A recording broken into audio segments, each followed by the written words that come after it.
Yes, चलो जी आ जाओ। PGPP का क्वेश्चनर्स में और आगे बढ़ते हैं थोड़ा सा। 35 तक के ऑलरेडी हम लोग सॉल्व कर चुके थे। आज कुछ और क्वेश्चंस को हम लोग पीजीपीपी के सॉल्व करने वाले हैं।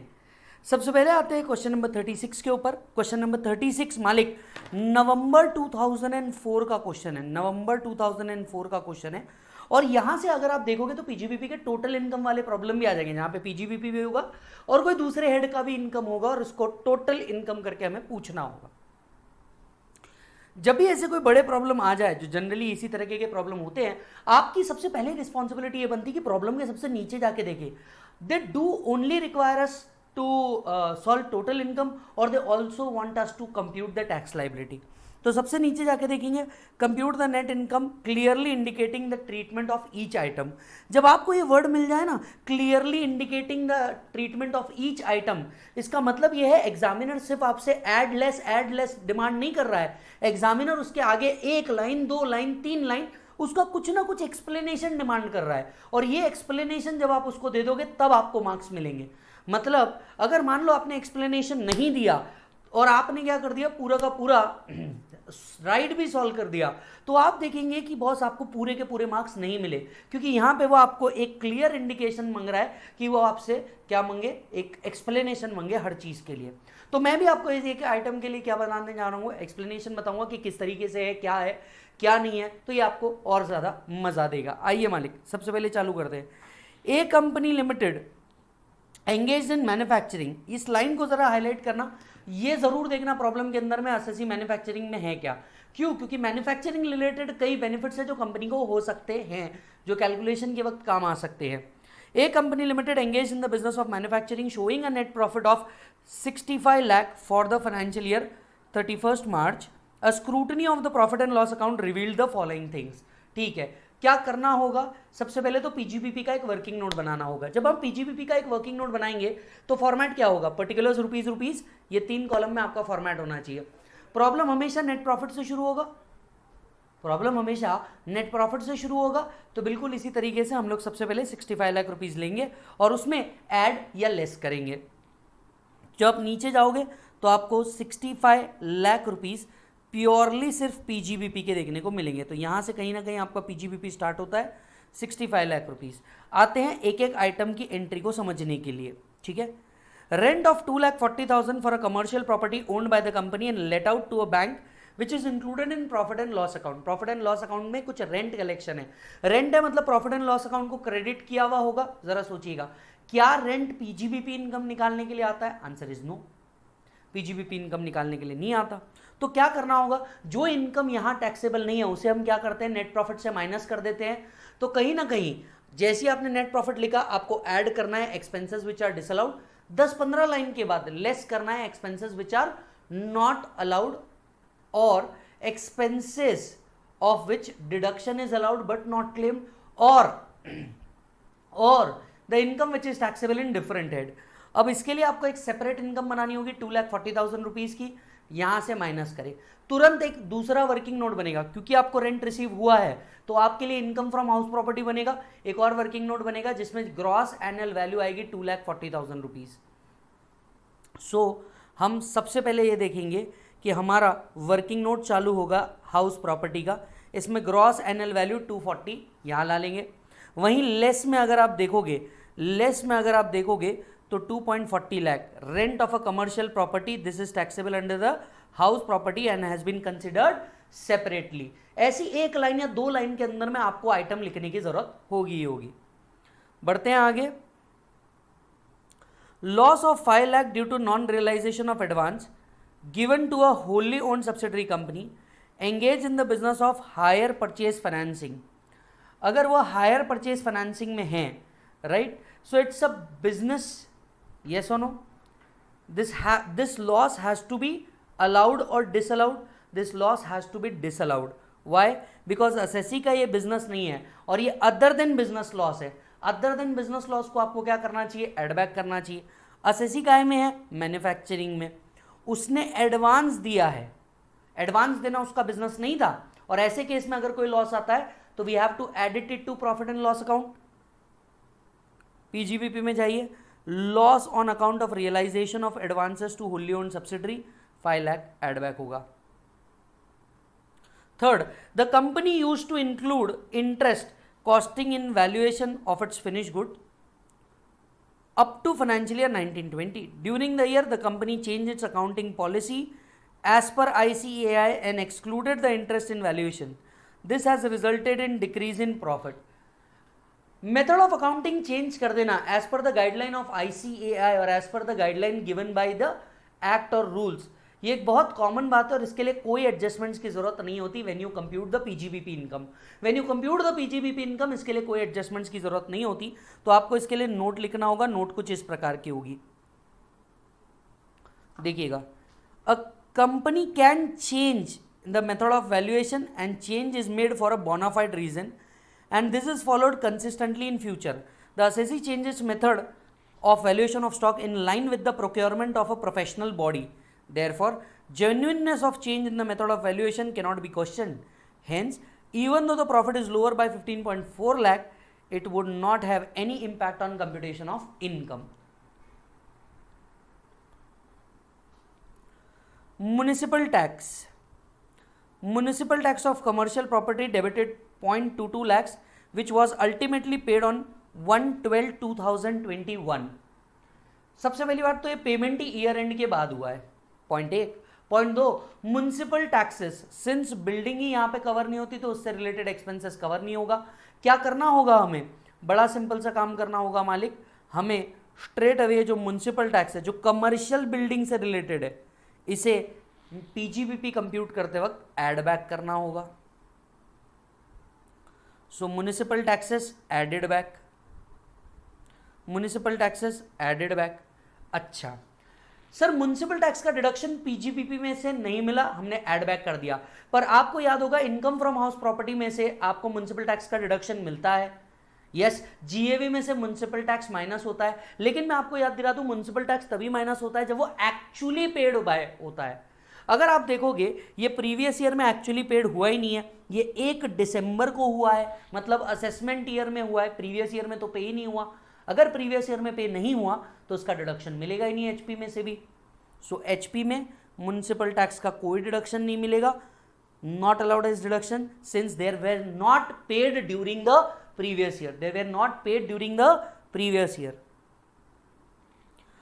Next, company has received equity share valued at 1.25 lakh in exchange of equity share of CD Limited in a scheme of amalgamation. The shares were acquired in 2006 at a cost of 0.40 lakh. The surplus has been credited to profit and loss account both AB and CD. याद दिला देता हूँ आपको sir, जब भी amalgamation होता है section 47 कहता है शेयर होल्डर को अमलगमेशन में कुछ रिसीव हुआ होगा। आपका कैपिटल गेन अभी हम लोगों ने खत्म किया है, शेयर होल्डर को अमलगमेशन में कुछ रिसीव हुआ होगा तो it is not regarded as transfer, not liable to capital gain. Yes और नो, इस पे नोट होगी, देखिए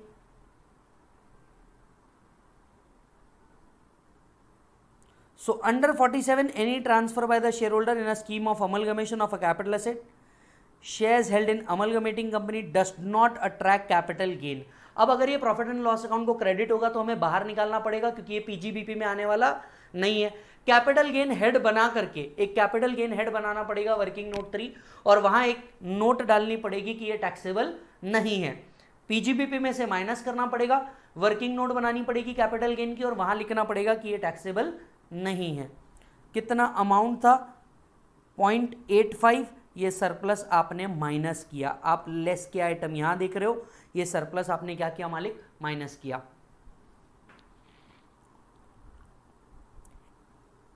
An executive while on business trip abroad died and we paid the gratuity 6 lakh rupees.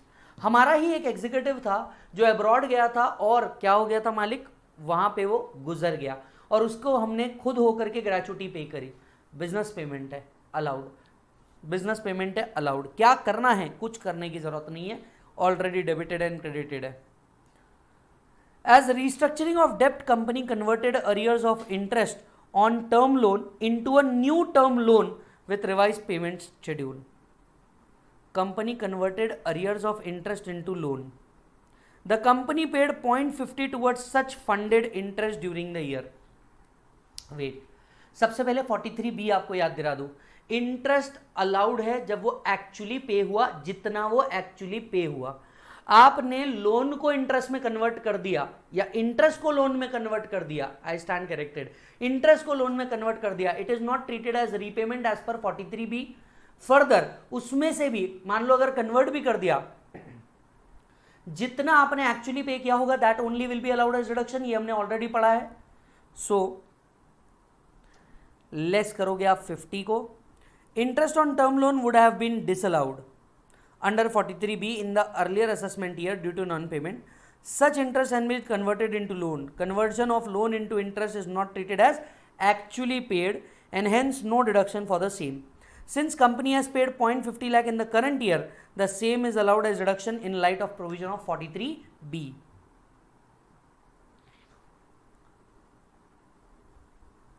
Legal charges in connection with alteration of article and issue of bonus share.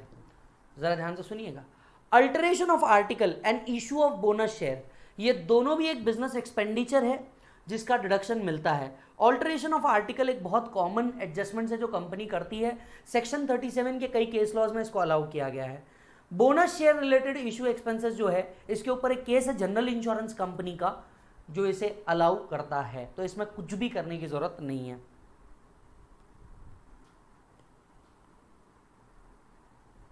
Legal expenses is allowed as deduction, साथ साथ में आपको understanding के लिए case भी डाल के रखा है।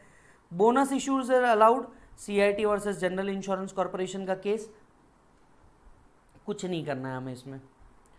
The company has purchase scrap material amounting to 60, the payment for which was made in cash on 15 August 2020। एक मिनट, 15 अगस्त को कैश पेमेंट किया है। जनरली जब भी कैश पेमेंट होता है 40A3 अप्लाई करता है, लेकिन अगर पेमेंट उस दिन किया जिस दिन बैंक ही बंद है तो ये क्या होगा, अलाउ होगा।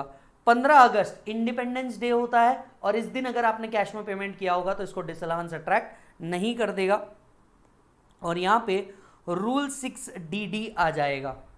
ये बातें आपको ध्यान रखनी होगी, जनरली ये आएगी नहीं ध्यान में, पर ये बातें आपको ध्यान रखनी होगी। पेमेंट ऑफ 6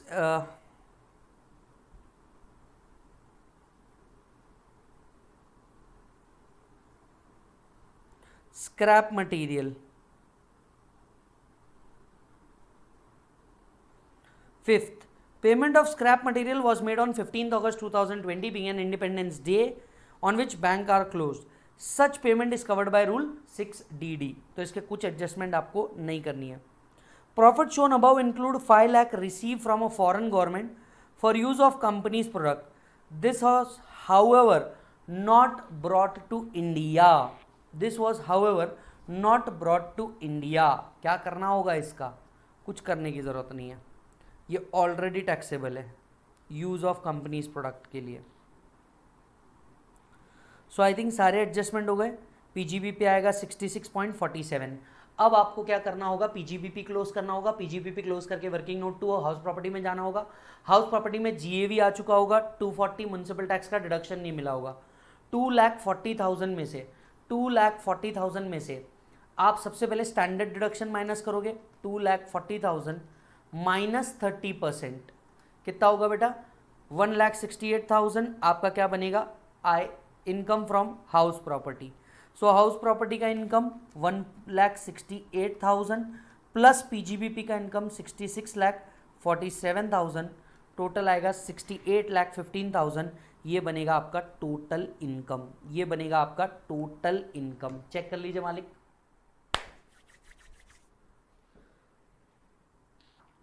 ऐसे बड़े प्रॉब्लम सॉल्व करने में टाइम लगेगा, जितना ज्यादा हैंड प्रैक्टिस से सॉल्व करोगे उतना अच्छा रहेगा।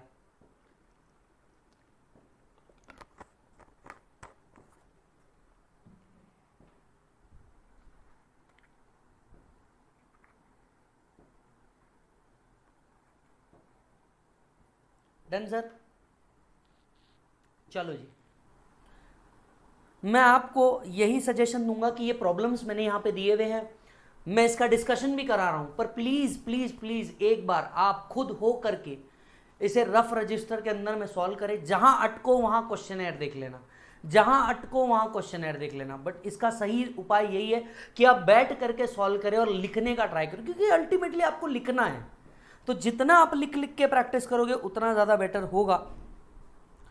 बात करते हैं प्रॉब्लम नंबर 37 की। This question is asked in November 2005, नवंबर 2005 के अंदर में ये क्वेश्चन आपको पूछा हुआ है। क्या करना है? Required to calculate total income for the assessment year, your answer should clearly indicate the reason. Final में ये आपसे पूछेंगे ही कि आप कर रहे हो तो ऐसा क्यों है, उसका रीजन बताओ। Examine the applicability of MAT, 115 GB stands for MAT for the same assessment year। ठीक है सर। नेट प्रॉफिट आपको दिया हुआ है 9 लाख रुपीस का। शुरुआत यहीं से कर लेते हैं। सबसे पहले एक वर्किंग नोट बनेगी, working note PGBP particulars rupees. सबसे पहला item net profit 9 lakh rupees, ये 9 लाख रुपीस आपको नेट प्रॉफिट में दिख गया। ठीक है, मैं हर एक आइटम पे सोचने का आपको टाइम दूंगा। The company has taken lease on old building for the purpose of locating its business. Due to old age of the building it was demolished and new building was put up which was used for the purpose of XYZ business in September 2020. The cost of new building is 10 lakh, written off as revenue expenditure. Stop.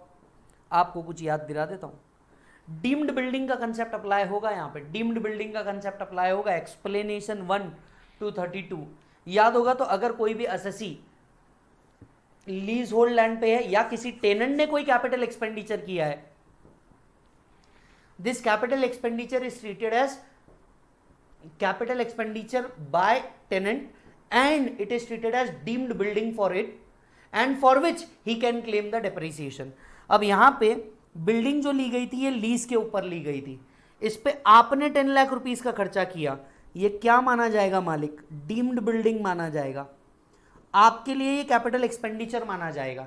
Capital expenditure है मतलब क्या होगा? Net profit में add back हो जाएगा। दूसरा, इसके ऊपर डेप्रीसिएशन भी मिलेगा। बिल्डिंग है तो डेप्रीसिएशन भी मिलना चाहिए। 10 लाख पे बिल्डिंग का depreciation rate 10%, 1 lakh rupees depreciation भी आएगा। तो ये जो कॉस्ट है 10 लाख रुपीस नेट प्रॉफिट में ऐड होगा और इससे रिलेटेड 1 लाख रुपीस डेप्रीसिएशन क्या होगा? लेस होगा।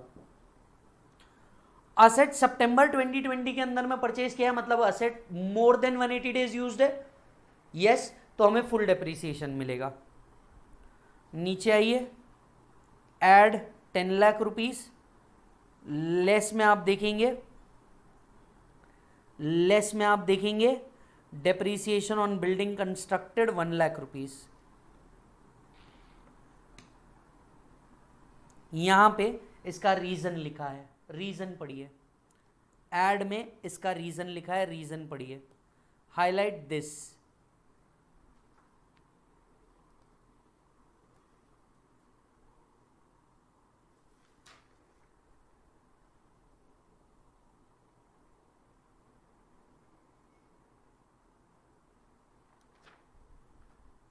डन। नेक्स्ट पार्ट पे आते हैं। रुपीज 1 लाख was paid as annual fees for technical services to foreign collaborator under an agreement which is approved by government. एक अग्रीमेंट के तहत अप्रूव्ड आपने क्या किया है? फॉरेन कोलैबोरेटर को पेमेंट किया है। ये तो बिजनेस एक्सपेंडिचर लगता है। जो बिजनेस एक्सपेंडिचर है वो अलाउड है और जो अलाउड है उसे कुछ करने की जरूरत नहीं है। Allowed, nothing needs to be done. यहां पे हम लोगों ने इसको कवर किया है। Read this, read this.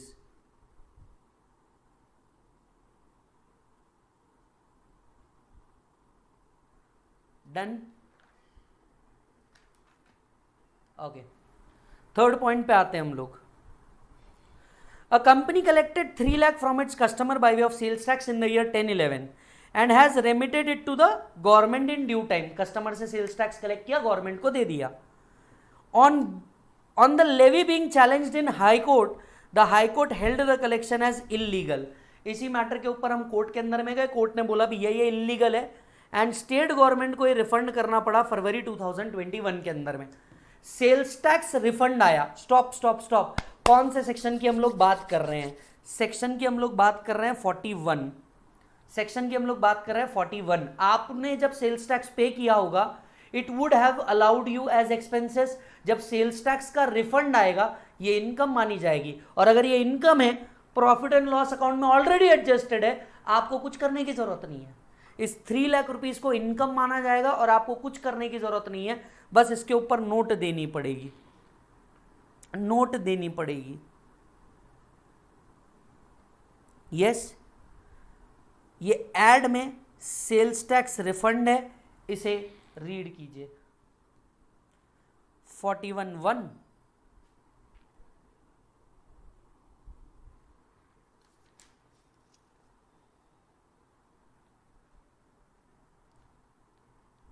Done बेटा। 4th point, land development charges 1,50,000 were paid to State Industrial Development Corporation on allotment of a commercial plot. State industrial development corporation से हमने कोई लैंड ली होगी, लैंड के कुछ डेवलपमेंट चार्जेस होते हैं, वो हमने पे किए 1.5 लाख। ये जो लैंड डेवलपमेंट चार्जेस होते हैं ना बेटा, ये कैपिटल एक्सपेंडिचर होते हैं और इस कैपिटल एक्सपेंडिचर का आपको डिडक्शन नहीं मिलता। दूसरी बात, क्या इस कैपिटल एक्सपेंडिचर पर डिप्रिसिएशन मिलेगा? सवाल ही नहीं उठता, लैंड डेवलपमेंट है तो उसके ऊपर डिप्रिसिएशन नहीं आएगा। डन, चेक करिए, लैंड डेवलपमेंट चार्जेस 150 ऐड करिए गए हैं and this is capital expenditure not allowed as deduction. इससे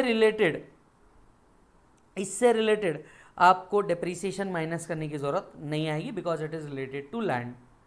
point number 5, a criminal case was filed against director of the company in his official capacity. एक minute, official capacity, ये line आपका बहुत कुछ बदल देगी। ऑफिशियल कैपेसिटी में उसके ऊपर कुछ क्रिमिनल केस फाइल किए थे, उसको डिफेंड किया होगा कंपनी ने। कंपनी अपने डायरेक्टर को जरूर बचाएगी, कंपनी ये जो खर्चा करेगी ये उनके लिए लीगल एक्सपेंसेस माने जाएंगे, एक वैलिड बिजनेस एक्सपेंसेस माने जाएंगे, अपने डायरेक्टर को बचाने के लिए अलाउड कुछ भी करने की जरूरत नहीं है। The company issued in the year bonus shares to the shareholder and for that purpose has to enhance the authorized capital. Fees 1.5 lakh were paid to registrar in this regard. अगर आप अपना कैपिटल ऑथराइज है, इसको बढ़ा रहे हो, right, ये memorandum of association में चेंज है। मेमोरेंडम ऑफ एसोसिएशन का चेंज कैपिटल एक्सपेंडिचर माना जाता है, जबकि एओए का चेंज ये रेवेन्यू एक्सपेंडिचर माना जाता है। सो एमओए में कुछ चेंज हुआ है क्योंकि कैपिटल क्लॉज वही होता है एमओए के अंदर में। एमओए के अंदर में आपने कुछ ऑथराइज कैपिटल के लिए खर्चा किया होगा, ये कैपिटल एक्सपेंडिचर होगा जिसका डिडक्शन मिलने वाला नहीं है, 1.5 लाख रुपए एड बैक होंगे। Enhancement of authorise capital is a capital expenditure, check कीजिएगा, इट्स अ कैपिटल एक्सपेंडिचर। 1,50,000 क्या करेंगे मालिक? एड बैक किया जाएगा।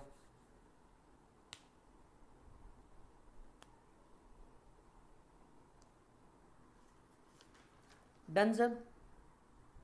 Next,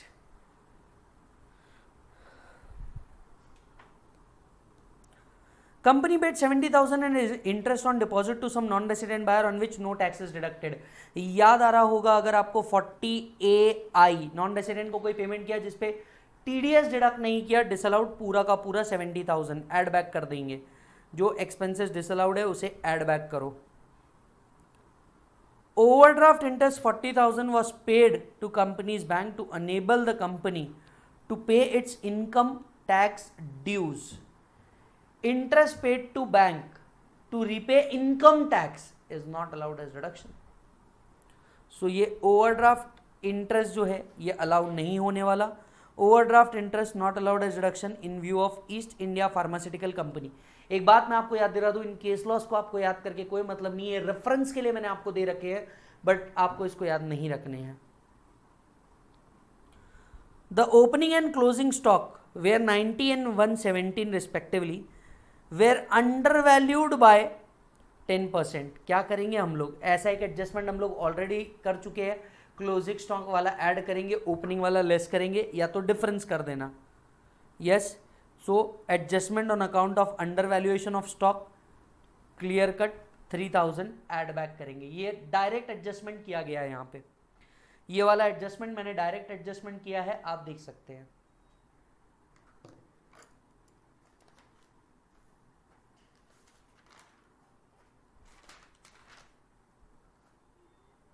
done sir.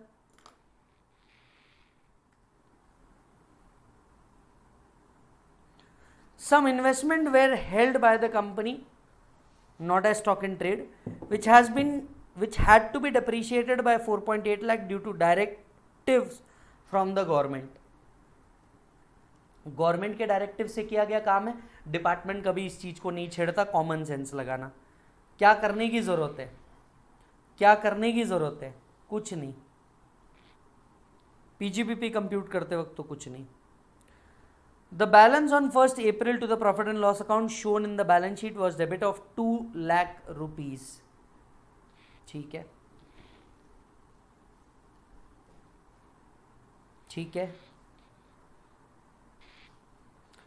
एक minute. Some investment were held by the company. It was not a loss of stock in trade, which is to be depreciated by 4.8% due to the directives.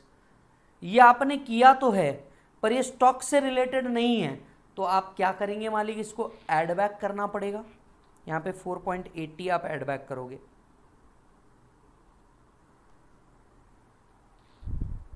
Read कीजिए comment को।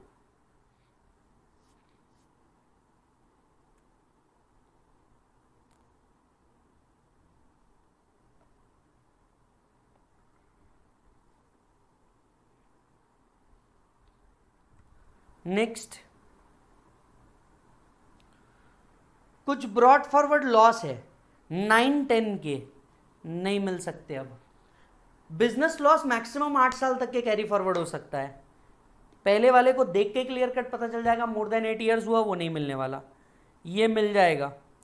पहले brought forward loss, फिर unabsorbed depreciation minus होगा,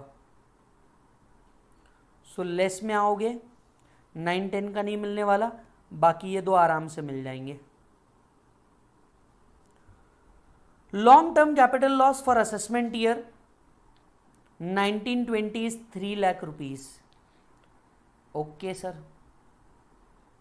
okay sir.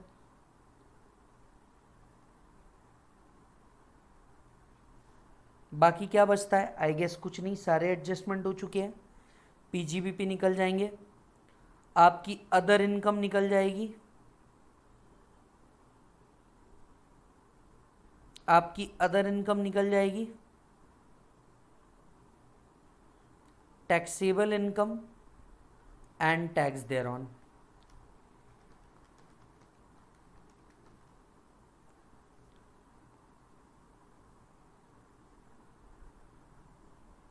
Yes,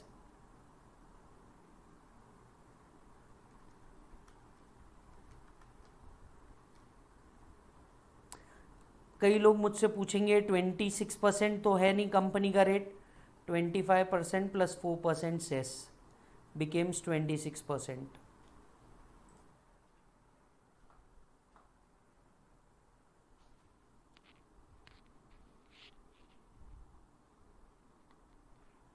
यहाँ आप देखेंगे mat से related adjustment है। जब एक बार हमारा मैट पढ़ के हो जाएगा तो आपको ये एडजस्टमेंट्स भी क्लियर कर समझ में आ जाएंगे।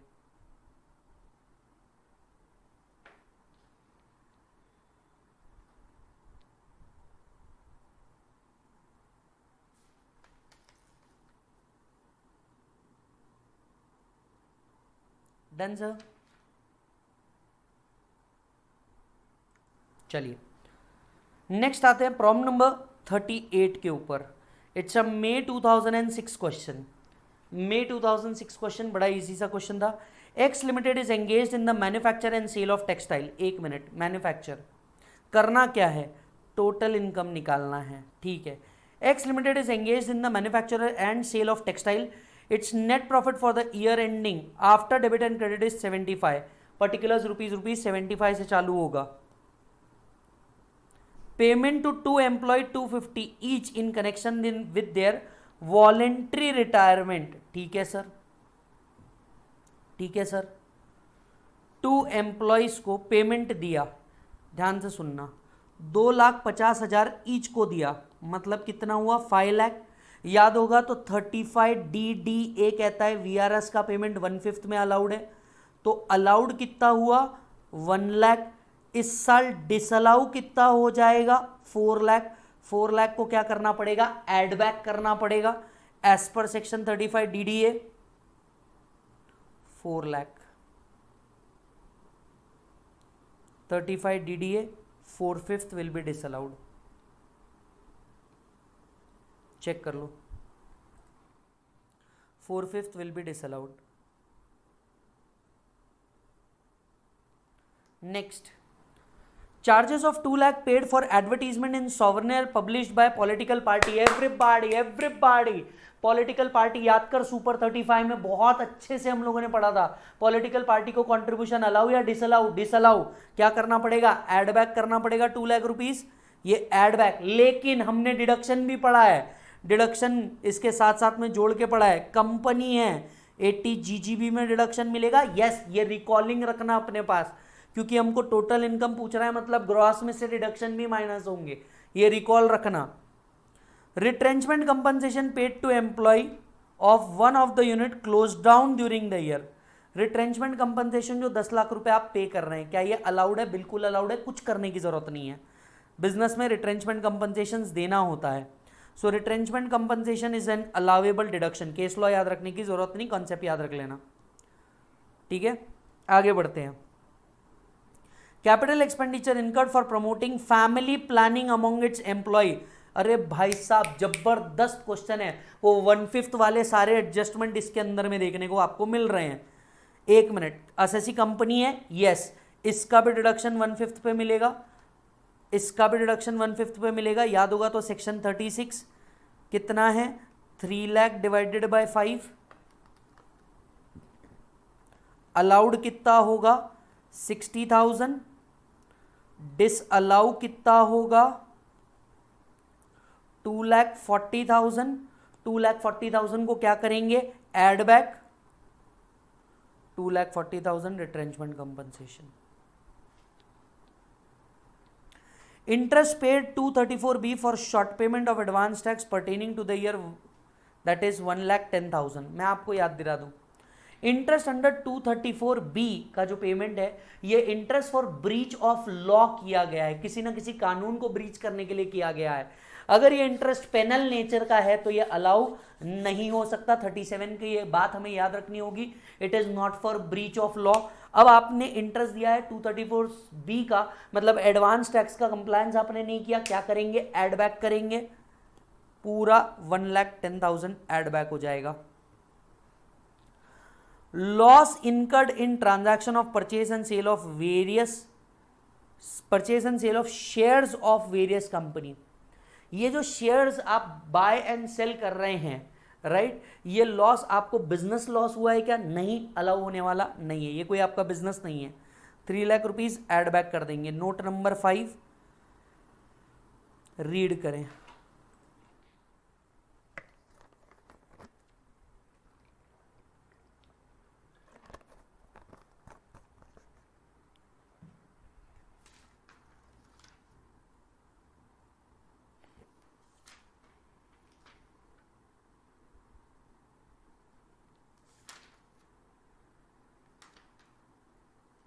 डन मालिक, चलो बढ़ते हैं आगे। लॉस इनकर्ड इन अच्छा, dividend receive from a foreign company 2 lakh rupees. एक मिनट, ये जो डिविडेंड रिसीव हुआ है आपको, सबसे पहले पीजीबीपी कंप्यूट करते वक्त माइनस करेंगे income from other sources. Finance act 2020 कहता है डिविडेंड टैक्सेबल हो चुका है, तो पीजीबीपी में से माइनस करेंगे। एक और वर्किंग नोट बनाएंगे, particulars rupees income from other sources, dividend income 2 lakh rupees, यहां से लेस अदर सोर्सेज में add,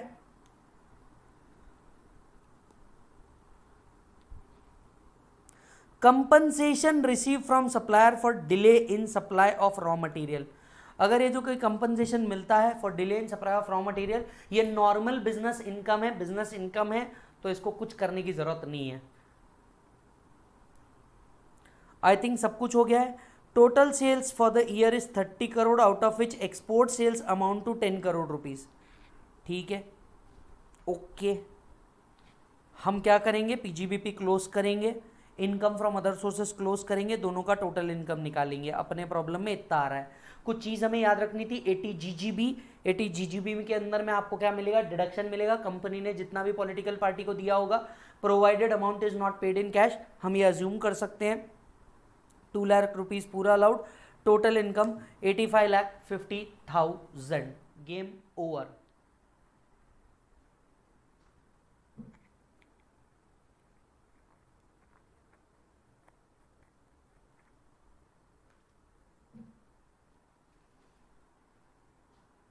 done sir.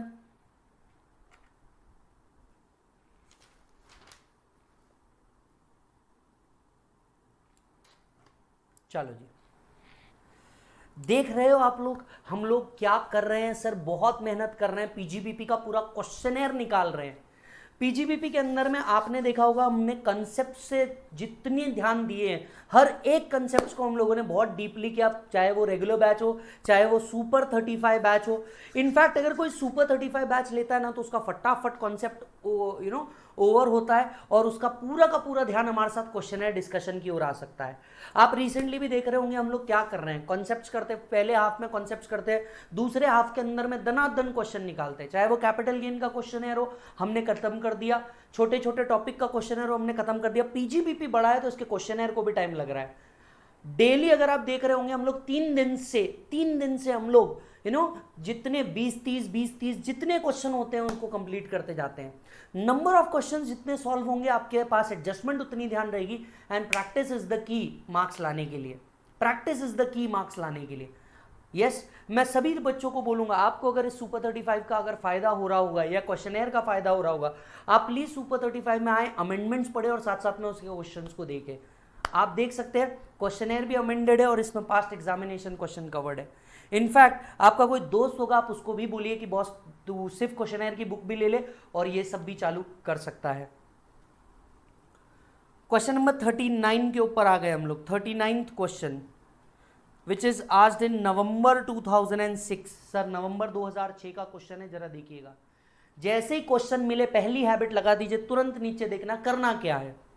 Compute total income, furnish the explanation for each item. PGBP में आपसे बहुत बार डिमांड किया ही जाता है।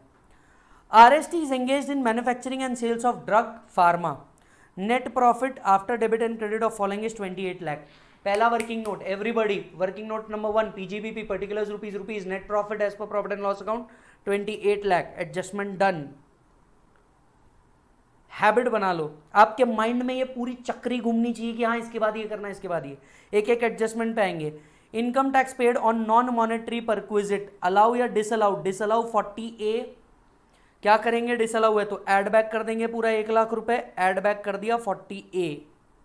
Read it, read it.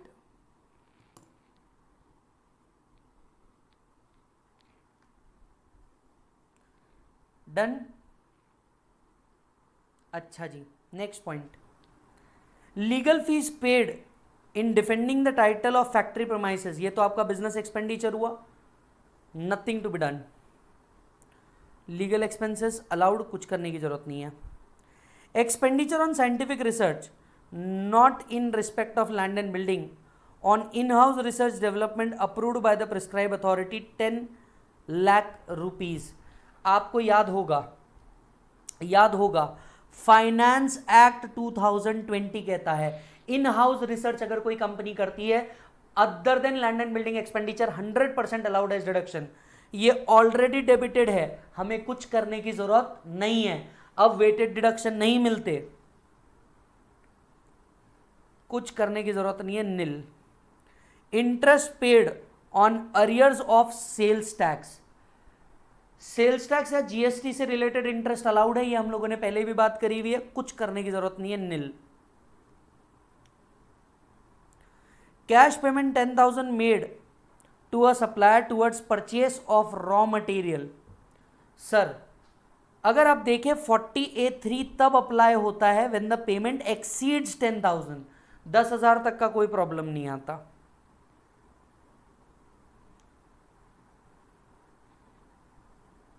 Rent receive from letting out a vacant land, rent receive from vacant land सबसे पहले तो पीजीबीपी में से लेस करना पड़ेगा और आपको एचपी के जगह इस बार अदर सोर्सेज इनकम बनानी पड़ेगी, not HP. Sir vacant land का रेंट है, यस तभी तो एचपी में सेक्शन 22 कहता है there must be land building appurtenant thereto. अगर एचपी में इनकम लेके आनी है तो there must be building along with land. ये सिर्फ बेयर लैंड का मिला है। इनकम फ्रॉम अदर सोर्सेज में आप क्या करोगे, ये 1,00,000 रुपए ऐड करोगे, पीजीबीपी से 1,00,000 लेस, एक और working note, income from other sources particular rupees, rent from a vacant plot 1,00,000 rupees. ये एडजस्टमेंट आपको करनी है जब पेपर बनाओगे। 1,00,000 रुपए क्या कर दोगे बेटा, माइनस करोगे,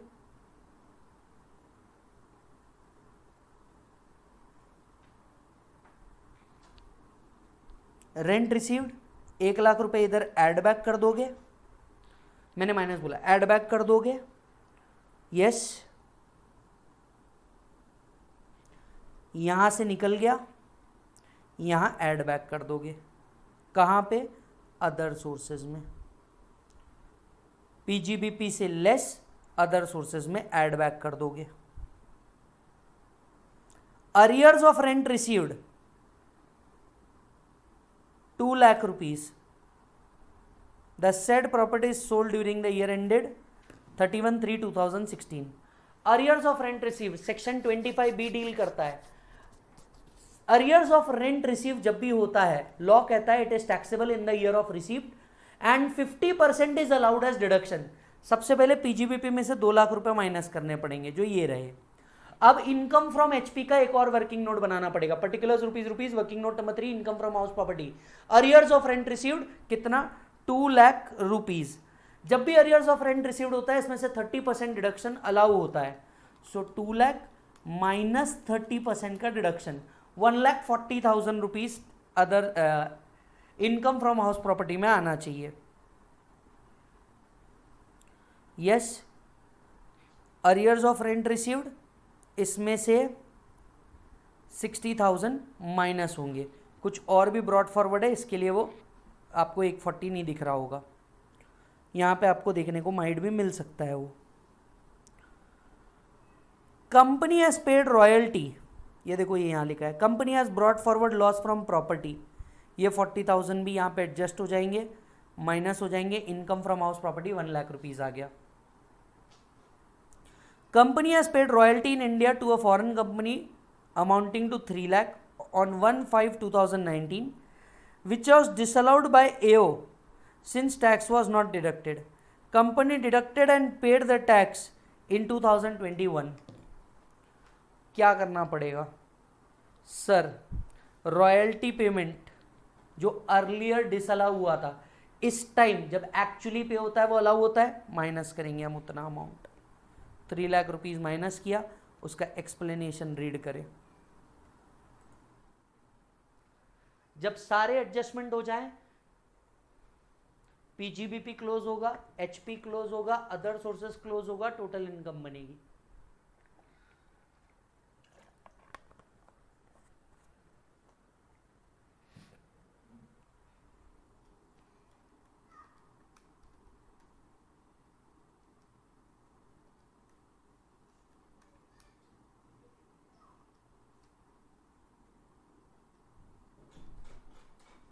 done,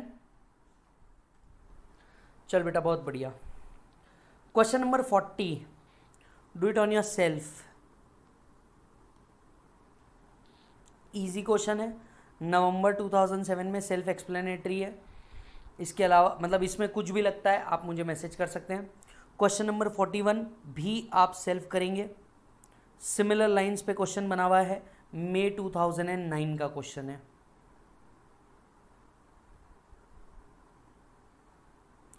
42, let's do it, May 2009, do check।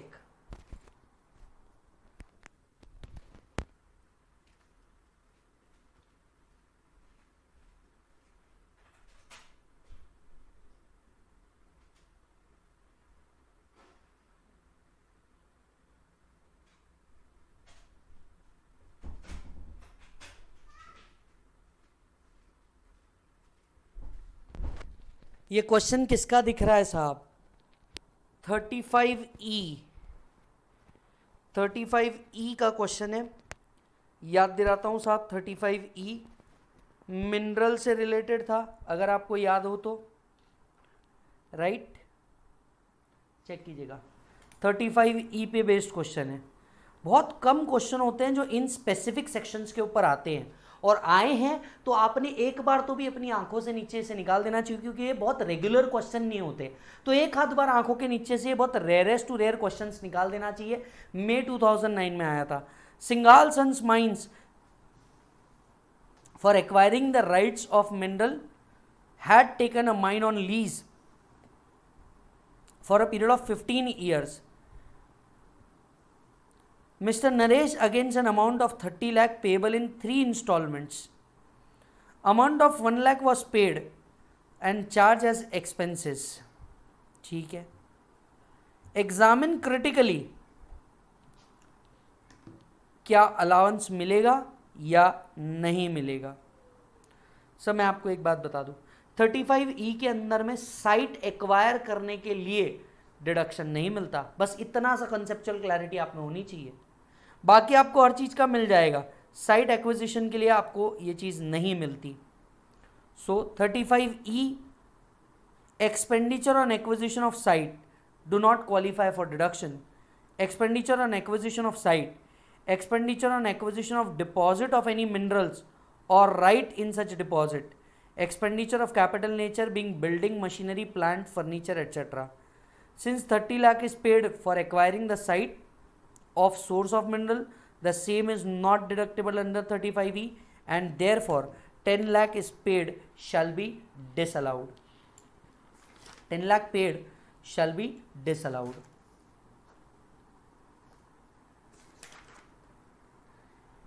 Yes sir, बहुत बढ़िया।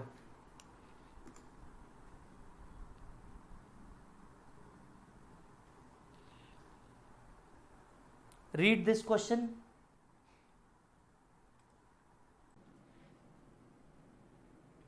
चलो जी, नवंबर 2009 का क्वेश्चन है, हम लोग देख लेते हैं नवंबर 2009 मालिक।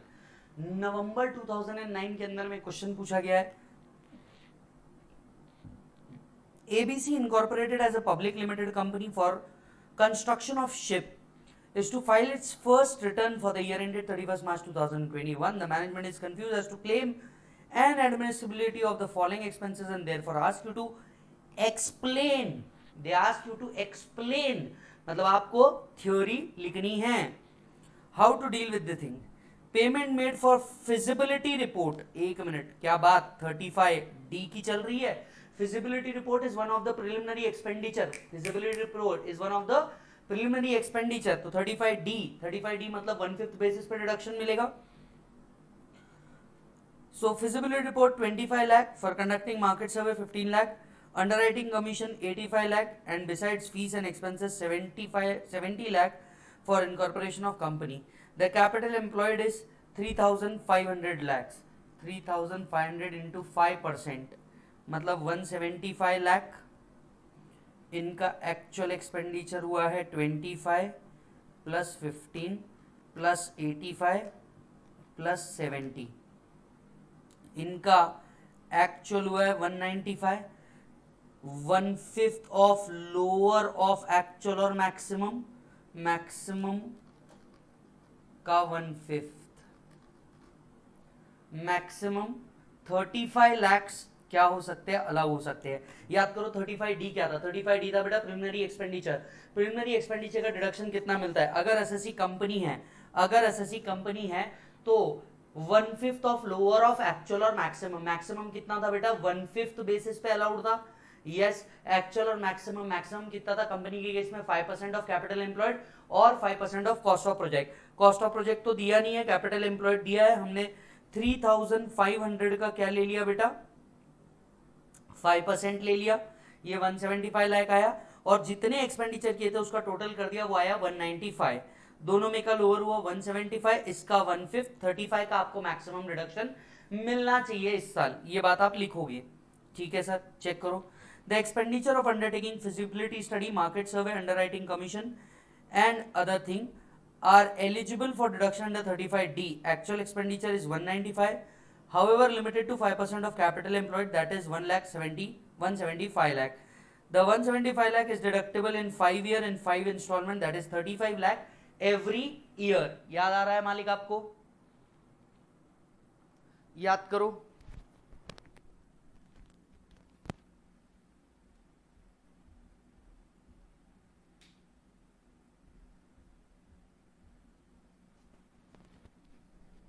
Done.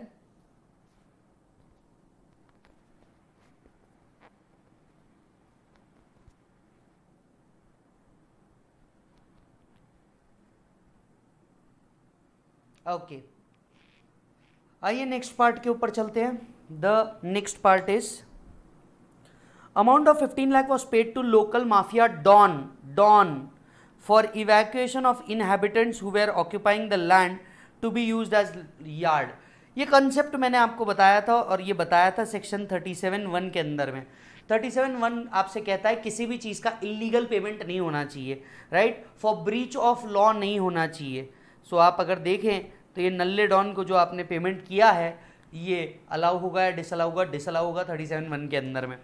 So as per explanation to section 37, any expenditure incurred by assessee for the purpose of which an offense which is prohibited by law shall not deem to have been incurred for the purpose of business.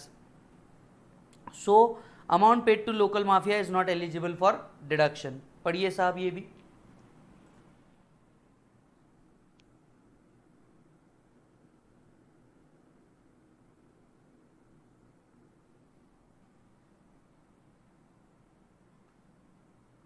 Done मालिक। Next के ऊपर आ जाते हैं। Interest 130 paid on loan taken for the purpose of plant and machinery, out of which 130 lakh is for up to the date till such machinery was commissioned. up to the date till machinery was commissioned. commission का मतलब till the date it is put to use. अब मुझे एक बात बताओ, याद होगा तो हमने यहाँ पे दो सेक्शन को पढ़ना है। सबसे पहले सेक्शन 36 जो हमें बताता है interest on capital is allowed, but up to the date it is put to use disallow हो जाता है, ये कैपिटल का पार्ट बन जाता है और उसके ऊपर डेप्रीसिएशन मिलता है, राइट। प्लस 43B इंटरेस्ट के केस में आता ही आता है, दोनों लिखना होगा। Interest paid on loan which was taken for purchase of plant and machinery is deductible, however such interest attributable to a period up to which plant and machinery became operational should be capitalized. Therefore 130 lakh would be capitalized and balance 20 lakh is deductible under 36. Read with 43B.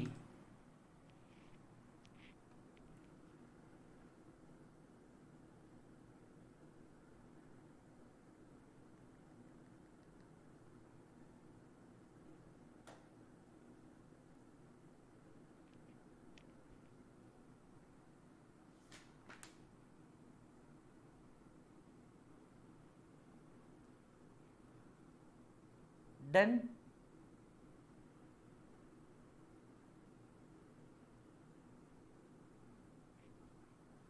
Next point. The amount of discount 2% on 5-year debenture. Discount on debenture. एक minute, क्या बात कर रहे हैं बेटा? ये discount on debenture, discount on debenture याद होगा तो हम लोगों ने जीरो कूपन बॉन्ड के लिए पढ़ा था कि जीरो कूपन बॉन्ड का जो डिस्काउंट होता है उसे क्या किया जाता है? स्प्रेड किया जाता है ओवर द टेन्योर। आपको ये बात याद होगी।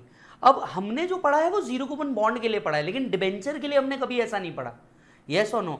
अब इसके ऊपर एक केस है जो ऑलरेडी एक जजमेंट है कि डिवेंचर के ऊपर भी आप जो डिस्काउंट देते हो उसको क्या किया जाता है? स्प्रेड किया जाता है ओवर द पीरियड। स्प्रेड किया जाता है क्या बेटा? ओवर द पीरियड, प्रोवाइडेड ये डिबेंचर का जो अमाउंट है वो आपने काय के लिए यूज करना चाहिए? बिजनेस पर्पस के लिए यूज करना चाहिए। जीरो कूपन बॉन्ड के लिए लॉ एक्सप्रेसली प्रोवाइडेड है, लेकिन डिबेंचर के बारे में कुछ नहीं कहा है और इसी के लिए इसके ऊपर एक जजमेंट अवेलेबल है। खैर हमें जजमेंट तो याद रखने की जरूरत नहीं है, पर ये जरूर बोल सकते हैं कि ये जो डिस्काउंट है ऑन डिबेंचर ये स्प्रेड हो जाएगा over the period. Supreme Court in Madras Industrial Corporation versus Commissioner of Income Tax held that liability to pay the discounted amount over and above the amount received for debenture was a liability incurred by a company for the purpose of its business. It's a liability incurred for the purpose of business in order to generate funds for the business activity. The amounts so obtained by issue of debenture are used by a company for the purpose of business and it is there for expenditure. Therefore, discount on issue of debenture is deductible under 37(1) and discount shall be spread over the tenure of debenture. Discount of 20 lakh is deductible in 5 equal installment of 4 lakh each. So it is based on this particular judgment.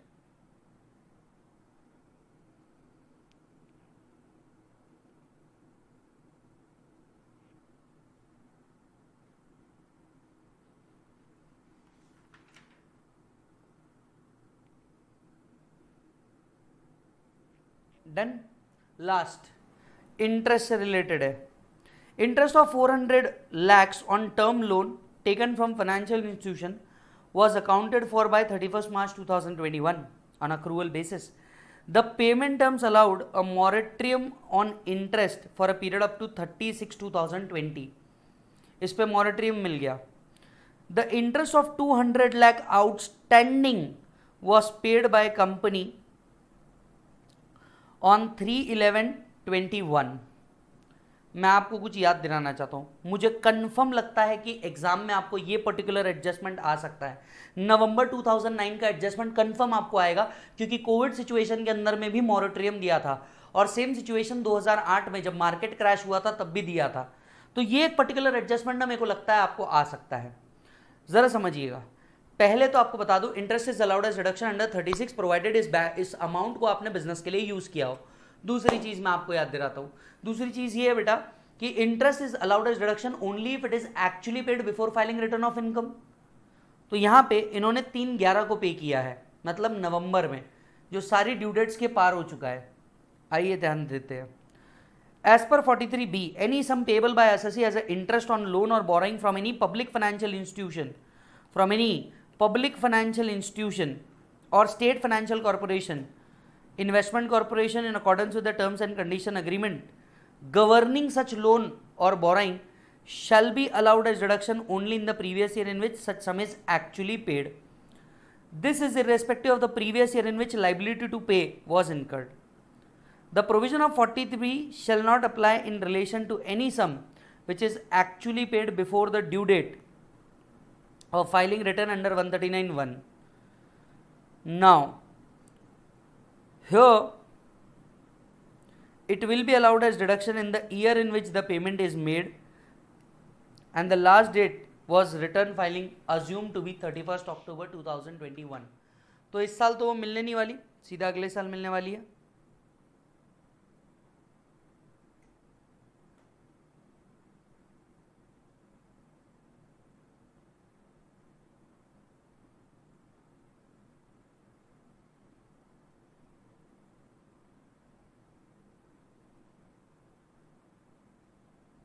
Done.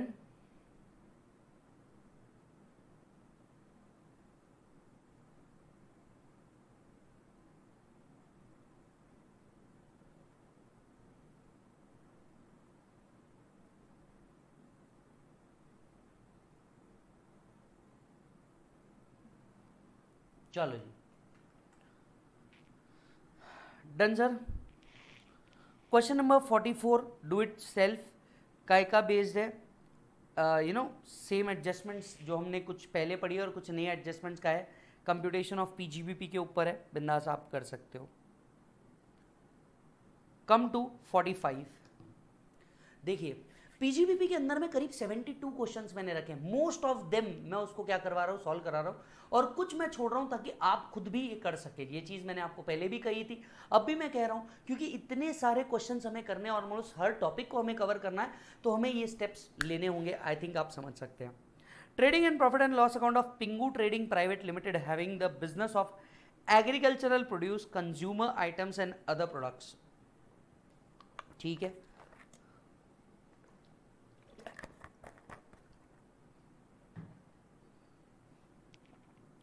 कुछ further items लिखे हुए हैं. मई 2010 का question है. चाह क्या रहा है हमसे, compute the income chargeable to tax. यानी ये हमसे compute the income chargeable to tax मतलब टोटल इनकम की बात कर रहा है. Compute the income chargeable to tax मतलब ये किसकी बात कर रहा है मालिक, हमसे टोटल इनकम की बात कर रहा है, because total income is chargeable to tax. Yes.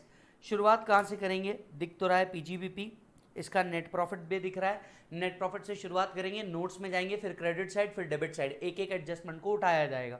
ठीक है. सबसे पहले वर्किंग नोट नंबर 1 बनेगा, पर्टिकुलर्स रुपीज बनेगा, नेट प्रॉफिट आएगा 33,90,000 दिख जाएगा. सबसे पहले ये आ गया 33,96,000 sorry 90,000.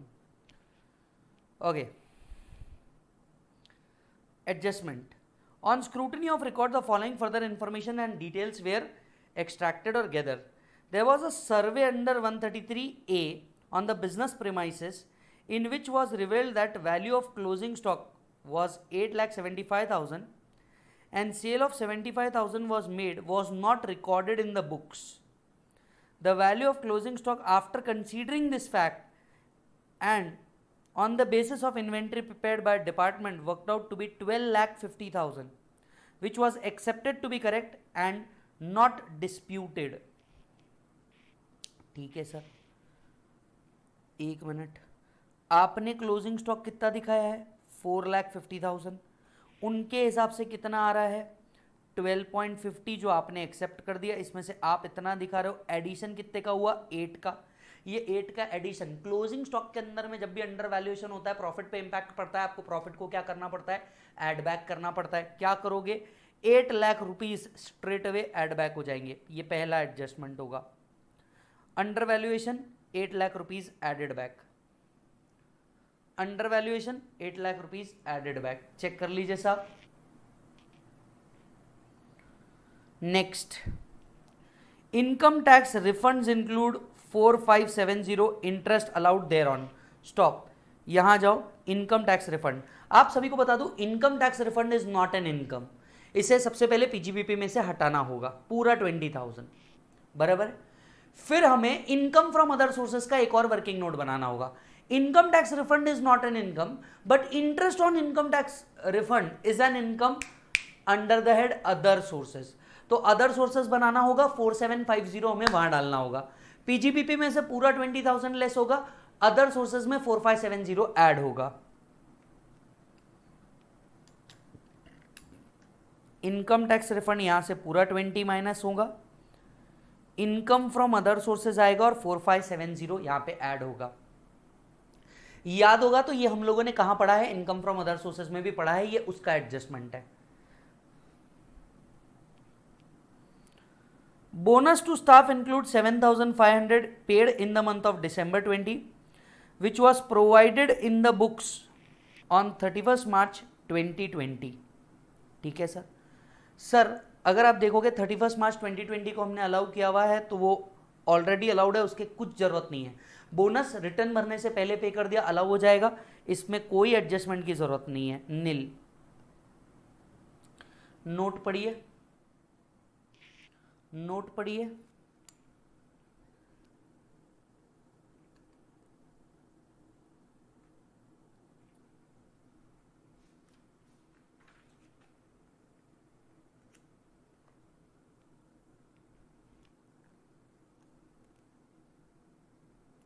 Done. Okay. Next, rent of premises include 5,500 incurred on repairs. The assessee was under no obligation to incur such expenditure as per rent agreement. Stop. Rent of premises में कुछ included है. ऊपर गए, रेंट ऑफ प्रेमाइसेस में कुछ included है. Repairs के 5,500 रुपए. देखिए कोई आदमी को है ना खुद से इच्छा नहीं होती कि जाकर के रिपेयर्स कर ले.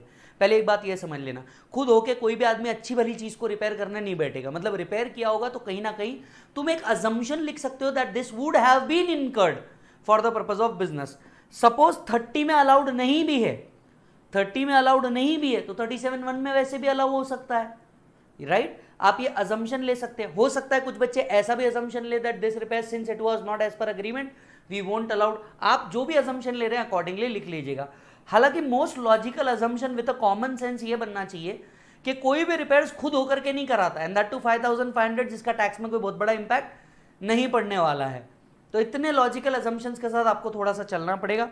मैंने इस अजम्पशन के इसके साथ इसको सॉल्व किया है. रिपेयर्स एक्सपेंसेस का कोई ट्रीटमेंट हम लोगों ने नहीं किया है.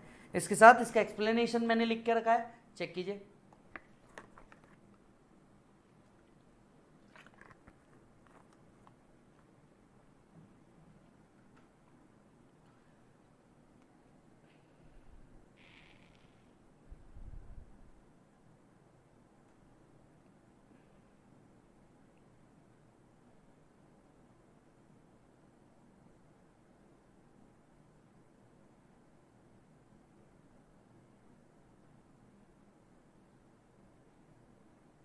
डन मालिक? Okay, next point, advertisement expenses include 2500 paid to advertisement publisher in the souvenir of political party. Allow disallow? Disallow section 37(1), 2500 add हो जाएंगे, ऐड हो गए। मिसलेनियस एक्सपेंसेस इंक्लूड, ऊपर गए miscellaneous expenses. Miscellaneous expenses include amount 15,000 paid towards penalty for non fulfilment of delivery conditions of contracts. Sir मान लीजिए जो damages आप पे करते हो ना बिजनेस में, फॉर एग्जांपल डिलीवरी लेट पहुंची इसके लिए, ये सारे बिजनेस एक्सपेंडिचर ही माने जाते हैं। These are for the purpose of business only, कुछ नहीं करना है। 1 lakh given to an institute for carrying out research on a social science, इसका 100% डिडक्शन मिलता है, कुछ नहीं करना है, ऑलरेडी डेबिटेड है। Amount 1 lakh paid to wife of director who is working as junior lawyer for taking an opinion in dispute matter. The senior advocate of Supreme Court has charged only 25,000 for the same. अच्छा, ये तो access payment हो गया director की wife को, जिसका fair market value 25,000 है, आपने 1 लाख दे दिया, 75,000 एड बैक किया जा सकता है। So out of this 3, 75,000 add back होगा। Amount of 1 lakh paid to electoral trust, ये 1 लाख रुपए जो इलेक्टोरल ट्रस्ट को दे रहे हो ये एड बैक हो जाएगा, और टोटल इनकम निकालते वक्त आपको इसका क्या मिल सकता है, डिडक्शन मिल सकता है। तो यहां के 75,000, यहां के 1 लाख एड बैक हो जाएंगे, नील नील 75,000 1 लाख एड बैक हो जाएंगे। यस, डायरेक्टर की वाइफ रिलेटिव मानी जाती है, 48 आएगा। GST demand paid includes 5,300 charge as penalty for delay in filing the returns and 1,250 as interest for delay in deposit of tax. वैसे मैं आपको याद दिला दूं, इंटरेस्ट तो खैर अलाउ हो जाएगा, लेकिन पेनल्टी ऑफ GST अलाउ नहीं है, 5,300 एड बैक हो जाएंगे। इंटरेस्ट अलाउड है, उसको कुछ नहीं करना है। Company had the investment of 25 lakh on the construction of warehouse in the rural area for the purpose of storage of agricultural produce. इसे ऑल टुगेदर एक डिफरेंट बिजनेस माना जाएगा 35 AD. This was made available for use from 15 September and the income from this activity created is credited to profit and loss account under the head warehousing charges. ये ठीक है, क्या करोगे आप, यहां से लेस करोगे, यहां से लेस करोगे, चेक करो 35 AD के अंदर में आने वाला बिजनेस है ये।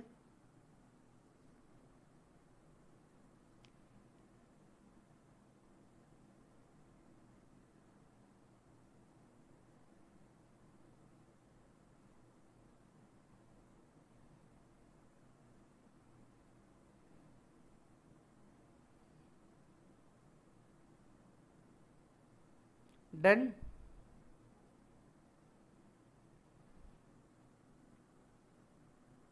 आ जाओ आगे।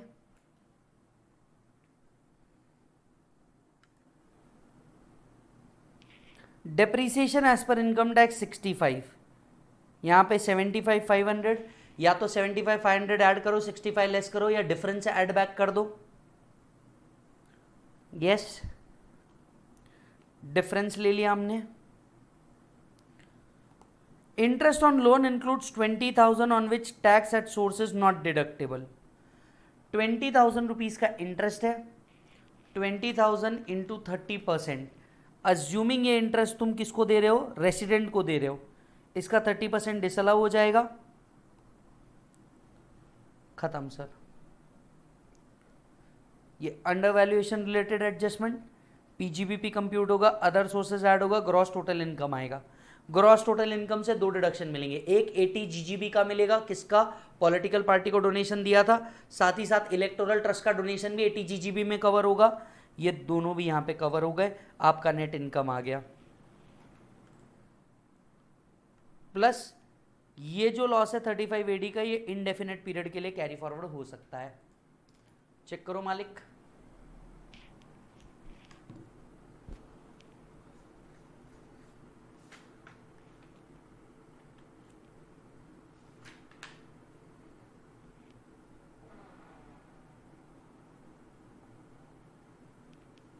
Done sir.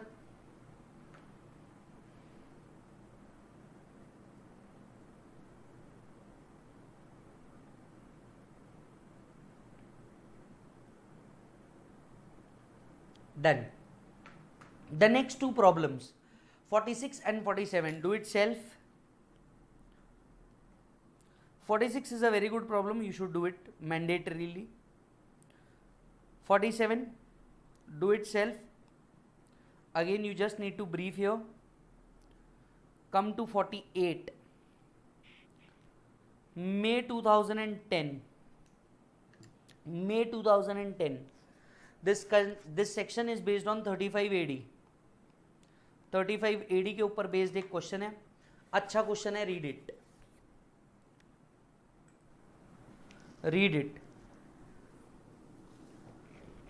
Indian Gas Limited commenced its operation of business of laying and operating a cross-country natural gas pipeline. The company incurred capital expenditure 300 lakh including 45 lakhs on land, ये मिलने वाला नहीं है, and financial instrument 5 lakh, ये मिलने वाला नहीं है, मतलब 300 में से 50 गए, 250 का मिल सकता है अब तक। During the period from 1819 to 1st April 2018 to 30th June मिल जाएगा। The company did not claim deduction for such expenditure in the earlier assessment year, ठीक है। Entire expenditure was capitalized on 1st July 2020, ठीक है sir. Further, during the previous year, the company incurred capital expenditure, ये तो previous year के हुए, during the previous year आपके 200 हुए, मतलब total हुए 450. Compute the amount of deduction available under 35 AD had company fulfilled all the condition. If company has a loss from such business, how the same is to be set off and carry forward? Set off कैसे होगा बोलो, same head में ही हो पाएगा, that is same income के साथ। Carry forward कैसे हो पाएगा? इनडेफिनेटली। क्या लिखना होगा? 35 AD प्लस कैलकुलेशन बताना होगा 450 का, प्लस इन दोनों के बारे में एक्सप्लेनेशन लिखना होगा, टन मार्क्स मिल जाएंगे। So as per 35 AD, if an assessee start business of laying and operating a cross-country natural gas pipeline for distribution including storage facility, then he shall be allowed the following deduction. Any expenditure prior to commencement of operation, if it is capitalized in the books of accounts, except the cost of land, goodwill or financial instruments. Any capital expenditure incurred after the commencement of business is also allowed in the previous year in which expenditure is made. So 200 plus 250, overall deduction 450. If company had a loss after claiming the expenses of 450, the resulting loss shall be dealt as per section 73A. Any loss computed in respect of specified business shall not be set off against profit and gains of any other except against the profit and gains from any other specified business.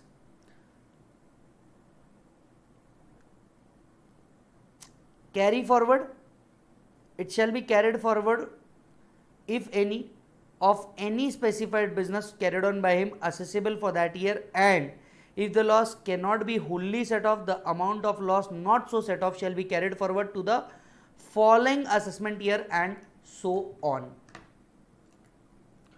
Following assessment year and so on.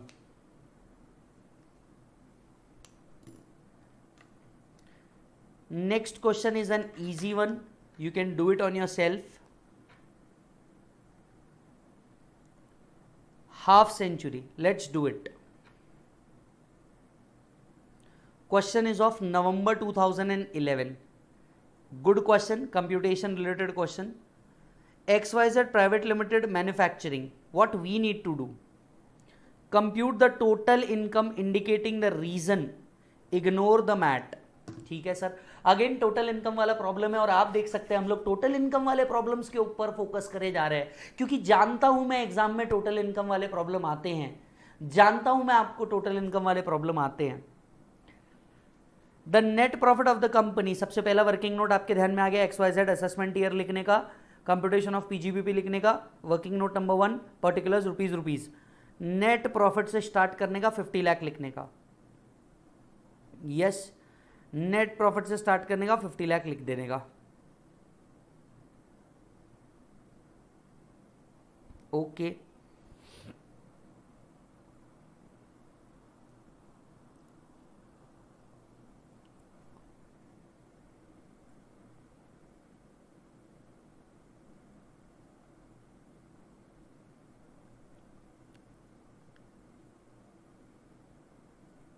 Just give me minute. I think एक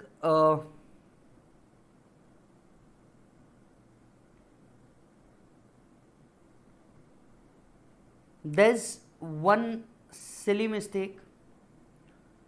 This has to be 150 lakh rather than 50 lakh. This has to be 150 lakh.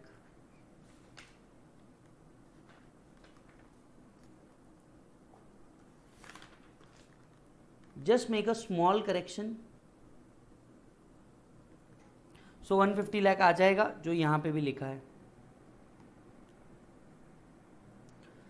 One time license fees 20 lakh paid to foreign company for obtaining franchisee. Franchisee payment के लिए one time licence fees paid किया है 20 lakh rupees का. ये franchise fees क्या होती है मालिक? ये फ्रेंचाइजी फीस होती है कि बिजनेस स्टार्ट करने के लिए जो आप पेमेंट करते हैं, ये वो फीस होती है जो आप पेड करते हैं. क्या आपको पता है फ्रेंचाइज इज इनटेंजिबल? फ्रेंचाइज क्या है बेटा? इनटेंजिबल है, और इसके ऊपर आपको डेप्रिसिएशन मिलना चाहिए फ्रेंचाइज लाइसेंस के ऊपर. तो ये जो एक्सपेंडिचर है कैपिटल एक्सपेंडिचर है जिसके ऊपर 25% डेप्रिसिएशन मिलना चाहिए. 20 लाख रुपीज आप एड बैक करेंगे और 25% का डेप्रिसिएशन क्लेम करेंगे. This 20 lakh has to be added back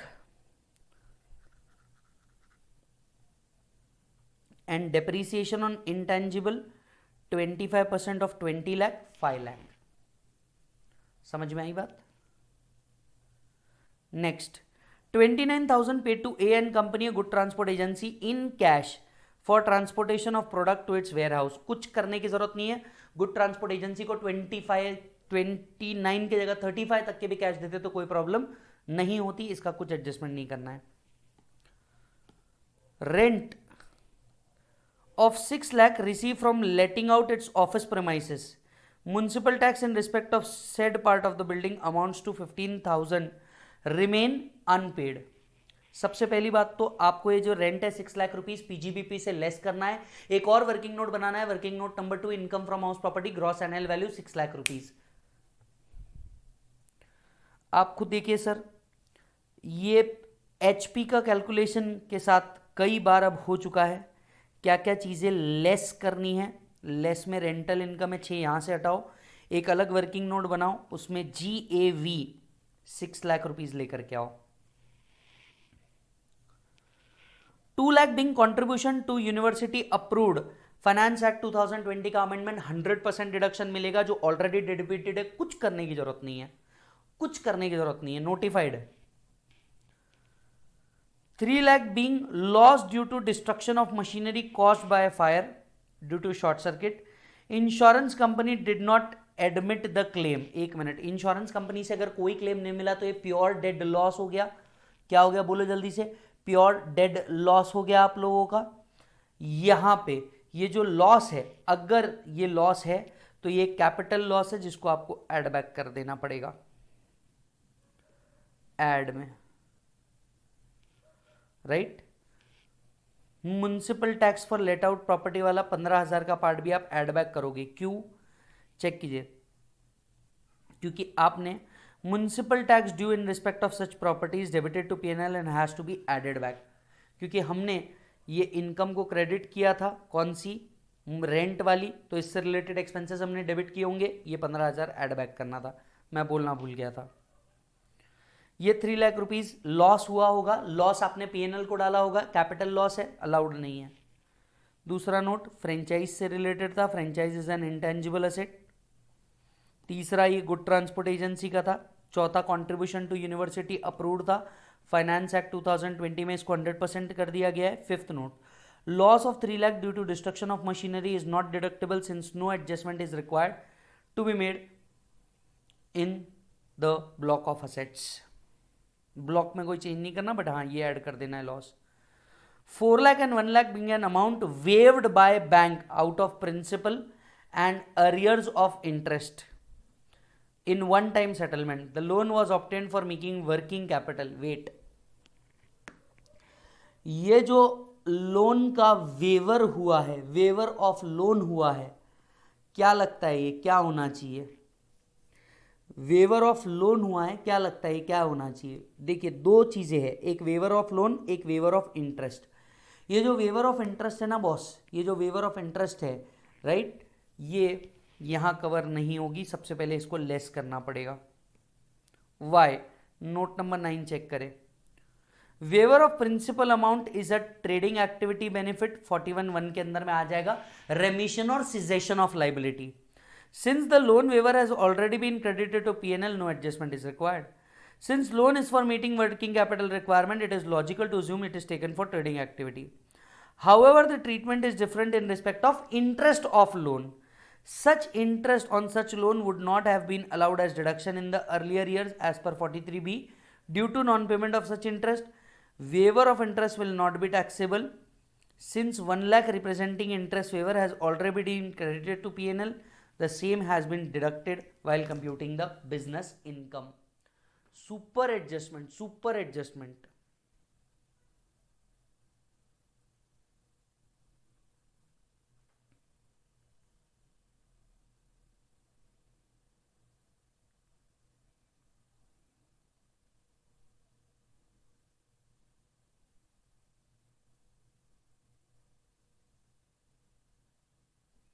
Done?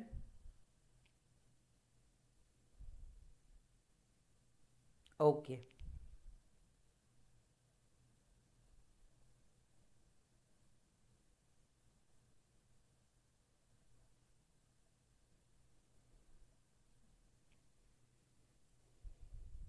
आजा भाई।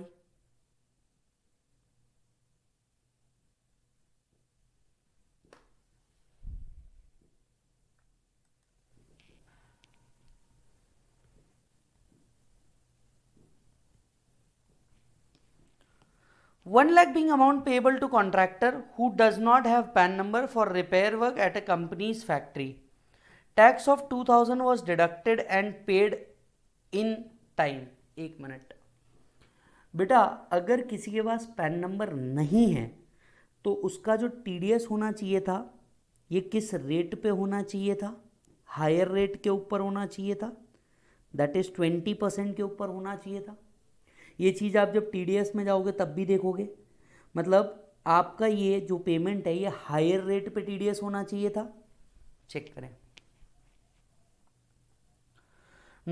Sixth point, non furnishing of PAN to the deductor result in attracting 206AA which required deducted at the rate of 20%. Since company has deducted 2% and not 20%, disallowance on 40AIA would be attracted in respect of payment of 1 lakh.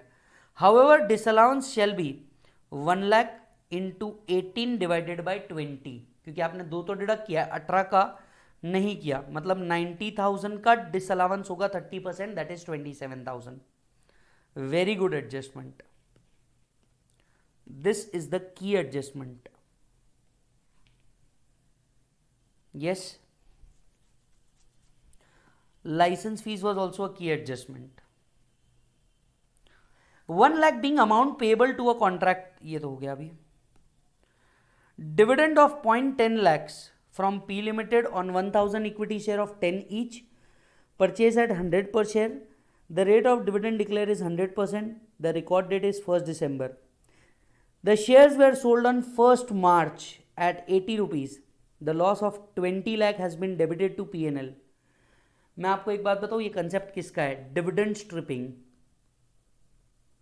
Dividend striping याद करो, हम लोगों ने income from other sources में dividend striping पढ़ा था. Record date से 3 महीने पहले आपने लिया और रिकॉर्ड डेट के 3 महीने बाद अगर बात बेच दिया तो उतना लॉस आपको अलाउ नहीं होगा जितना डिविडेंड इनकम आपका क्या हुआ था, एग्जम्प्ट हुआ था. उतना लॉस आपको अलाउ नहीं होगा जितना डिविडेंड इनकम आपका क्या हुआ था, एग्जम्प्ट हुआ था. अब इसका ट्रीटमेंट देखिए.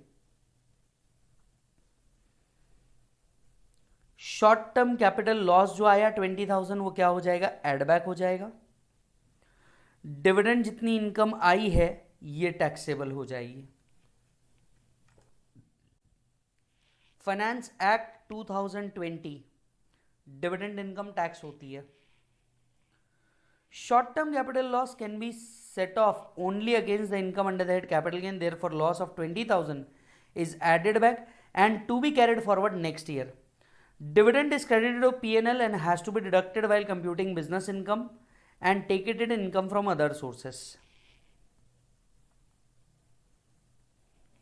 Depreciation on tangible fixed asset 1 lakh, 1 lakh है, एड बैक हो जाएगा, एक्चुअल डेप्रीसिएशन लेस हो जाएगा।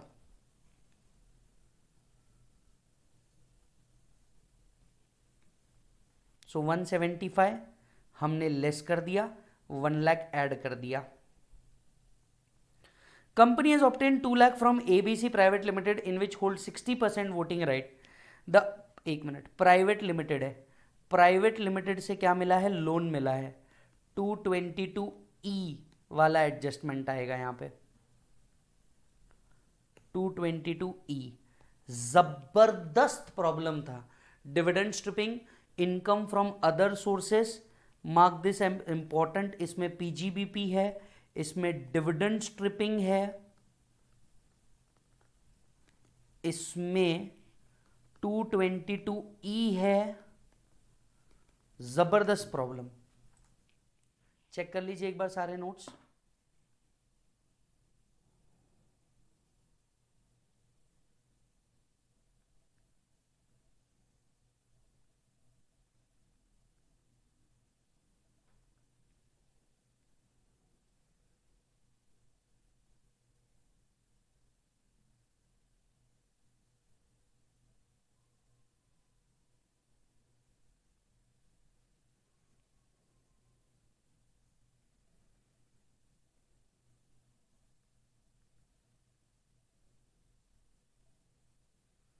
डन,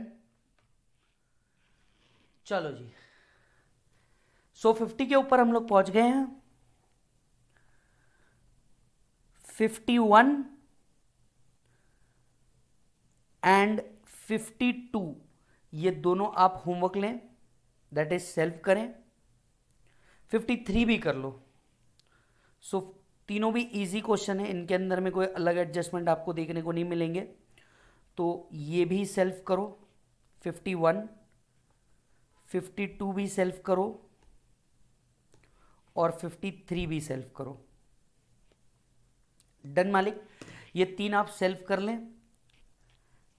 54 से हमारा पेंडिंग रह गया और कल हम लोग 54 से देखेंगे।